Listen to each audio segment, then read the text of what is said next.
Olá, amigos queridos, alunos, estudantes da lição da Escola Sabatina. Seja muito bem-vindo ao estudo de hoje, quinta-feira, 10 de setembro de 2020, e o título do estudo de hoje é Vale a pena testemunhar sobre Cristo? Você tem dúvida? Você testemunha sobre Cristo? Como tem sido a sua vida de testemunho em relação àquele que te oferece um plano ímpar de redenção dos seus pecados? Antes de seguirmos, convido você para orarmos. Maravilhoso Deus, agradecidos por tuas bênçãos e providência, e pela providência de salvação da humanidade dos seus pecados através de Jesus, oramos nesse momento, pedindo a tua iluminação para a compreensão do texto, do assunto, do foco para o dia de hoje. Em Jesus oramos. Amém. Muito bem. Logo com a primeira citação da lição de hoje, você tem o seguinte: estou crucificado com Cristo. Logo, já não sou eu quem vive, mas Cristo vive em mim. E esse viver que agora tenho na carne, vivo pela fé no Filho de Deus, que me amou e a si mesmo se entregou por mim. Gálatas, capítulo 2, versos 19 e 20, é um clássico do apóstolo Paulo, uma declaração de renúncia do próprio eu, baseada, obviamente, na fé em Jesus Cristo. Não existe outro combustível para sustentar uma escolha voluntária de mudança tão profunda como o apóstolo Paulo está sugerindo aqui. Na verdade, ele está declarando que uma vida ficou para trás e agora existe uma novidade de vida, e essa vida só pode ser sustentada na fé no Filho do Homem, como a Bíblia explica, se referindo a Jesus Cristo. Jesus deixou claro o compromisso que seria necessário para segui-lo. Está no capítulo 9 de Lucas, no verso 23, ele diz: se alguém quer vir após mim, a si mesmo se negue dia após dia, tome a sua cruz e siga-me. Sim, para seguir a Jesus, eu e você precisamos deixar o nosso ego, o nosso eu para trás. Sim, para que Jesus possa tomar conta desse espaço e direcionar a nossa vida errante para um caminho de acertos. O texto segue dizendo: a morte de cruz é dolorosa. Quando rendemos a vida às reivindicações de Cristo e o velho homem do pecado é crucificado, dói. Porque é difícil demais renunciarmos ou ainda admitirmos que as nossas escolhas feitas até então não foram as melhores. Isso dói. É sofrimento para a maioria dos seres humanos ter que admitir que dentro da sua sabedoria, da sua consciência, da sua razão, dos seus conceitos de certo e errado, não vem fazendo melhor. Porque quando Jesus chega, ele bagunça a coisa toda. Ele muda, ele põe ordem naquilo que está desorganizado e que na visão do ser humano está em perfeitas condições.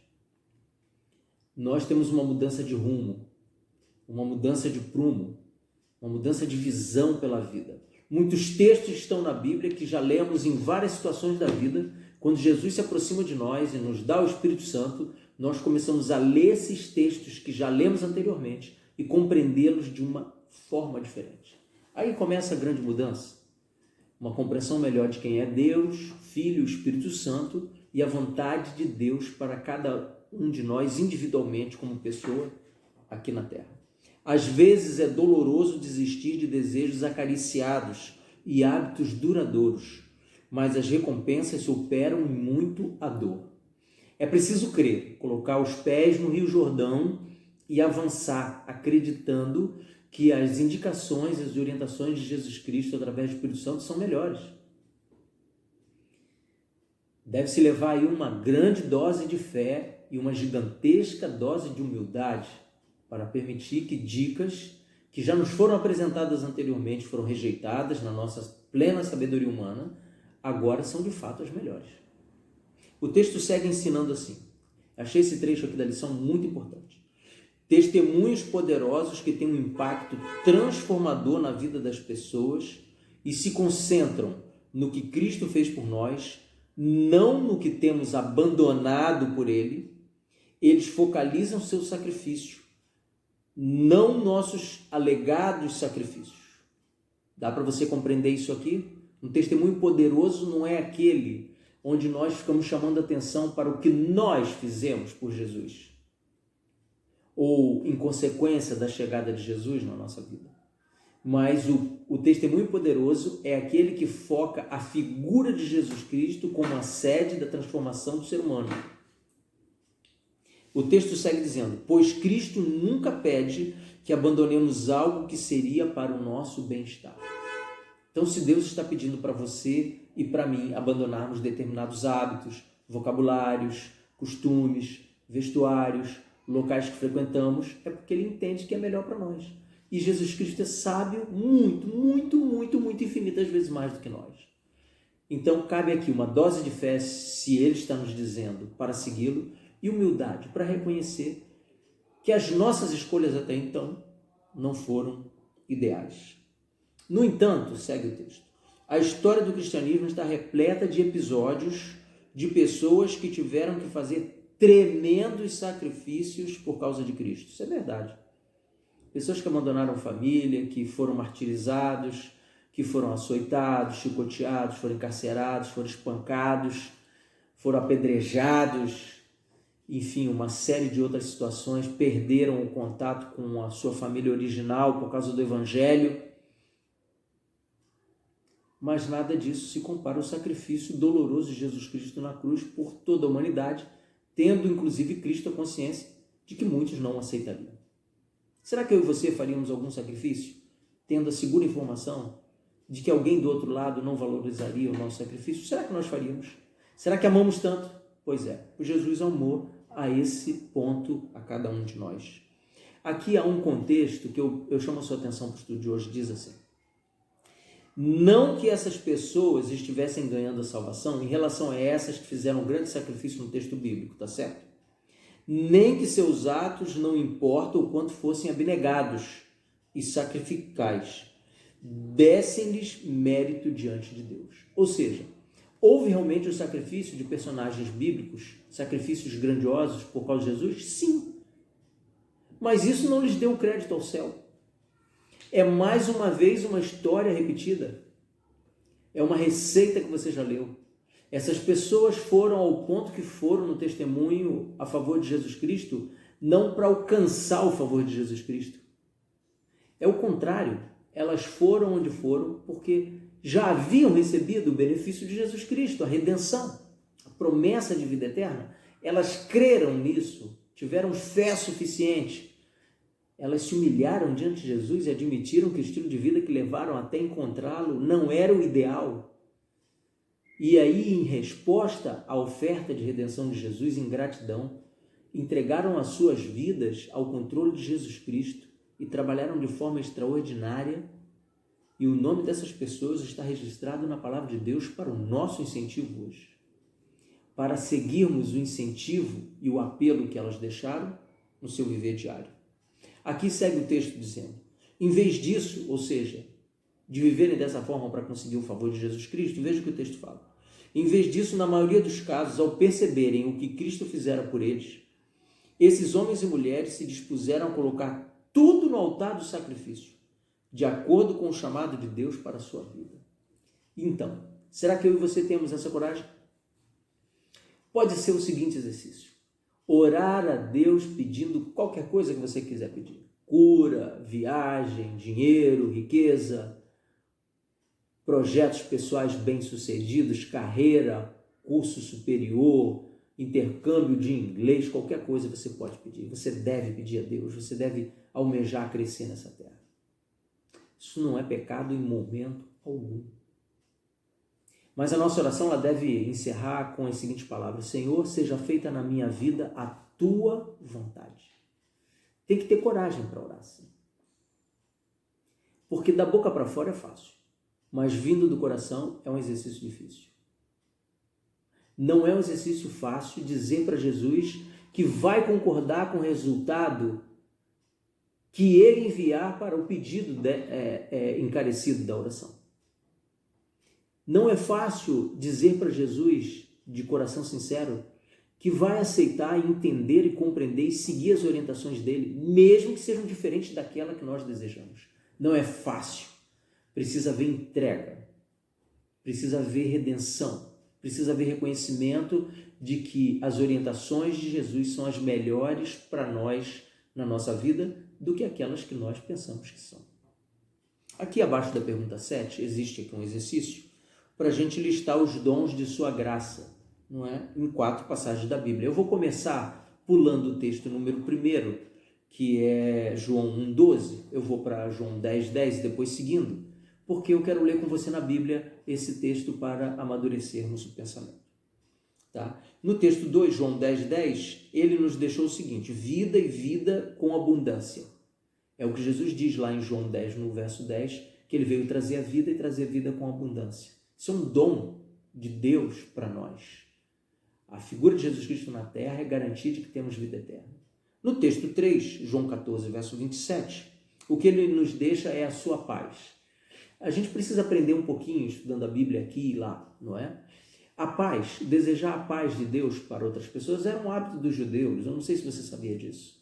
E Jesus usa essa figura de cultura e ele diz: olha, eu vos deixo a minha paz eu vos dou, não como o mundo a dá, não se turbe o vosso coração. Então ele está usando um hábito comum dos judeus para dizer que ele tem algo mais para dar em relação à paz no coração, não é? O terceiro texto, na verdade o número 4, 1 Coríntios 1,30, ele diz o seguinte: são 4 dons que Jesus nos deixa: sabedoria, justiça, santificação e redenção. Nós não vamos entrar aqui no mérito, porque é um tema longo e diverso, porque são 4 tópicos. Mas eu peço você para abrir a sua Bíblia em João 1, verso 12, para nós meditarmos um pouquinho a respeito, inclusive, do comentário bíblico adventista sobre esse texto. A Bíblia diz assim, João 1, verso 12. Eu vou pedir para você ler o verso comigo a partir do verso 10. Tá certo? Para a gente fazer um contexto melhor aqui. Diz assim, ó: o verbo estava no mundo, o mundo foi feito por intermédio dele, mas o mundo não o conheceu. O verbo aqui, você sabe, é uma referência clara à pessoa de Jesus Cristo, segundo o próprio capítulo 1 de João, verso 14, que diz o seguinte: e o verbo se fez carne e habitou entre nós, cheio de graça e de verdade, e vimos a sua glória como a glória do unigênito do Pai. Ponto. Então a palavra verbo que você vê no capítulo 1 de João é uma referência a Jesus Cristo. Ok? Então a gente segue, voltando lá ao verso 10, não é? Que nós lemos: o verbo estava no mundo, o mundo foi feito por intermédio dele, mas o mundo não o conheceu. E o verso 11 começa a entrar no contexto da lição de hoje. Diz assim: veio para o que era seu e os seus não o receberam. E agora o verso da lição, que é o verso 12, diz assim: mas a todos quanto receberam, ou seja, ele veio para um grupo de pessoas que o rejeitou, mas houve um grupo que o aceitou. E ele diz: mas a todos quanto receberam, deu-lhes o poder de serem filhos de Deus, a saber, aos que creem, está no presente o verbo, no seu nome. Você consegue perceber a profundidade disso aqui? Aquela história de dizer que a salvação é exclusiva para os judeus morre com esse verso. Porque os judeus, onde Jesus nasceu, a nação a qual Jesus nasceu, o rejeitou como Messias. Mas um grupo de pessoas, especialmente aqueles que não nasceram no povo judeu, o receberam. Sim, muitos judeus o receberam, é certo. Mas quem havia de o receber, que era a liderança, que era a maioria do povo, não o recebeu. Então o comentário bíblico ensina o seguinte a respeito desses versos. O verso 11 e 12. Eu vou dividir com você aqui. Em relação especialmente à palavra receber, ela está no passado. E o comentário se refere aos que creem. Olha que coisa interessante. O verbo aqui significa aqueles que continuam a crer. Creem. Indicação constante ao longo do tempo. Não um evento único. Por que eu estou lhes dizendo isso em cima do comentário bíblico?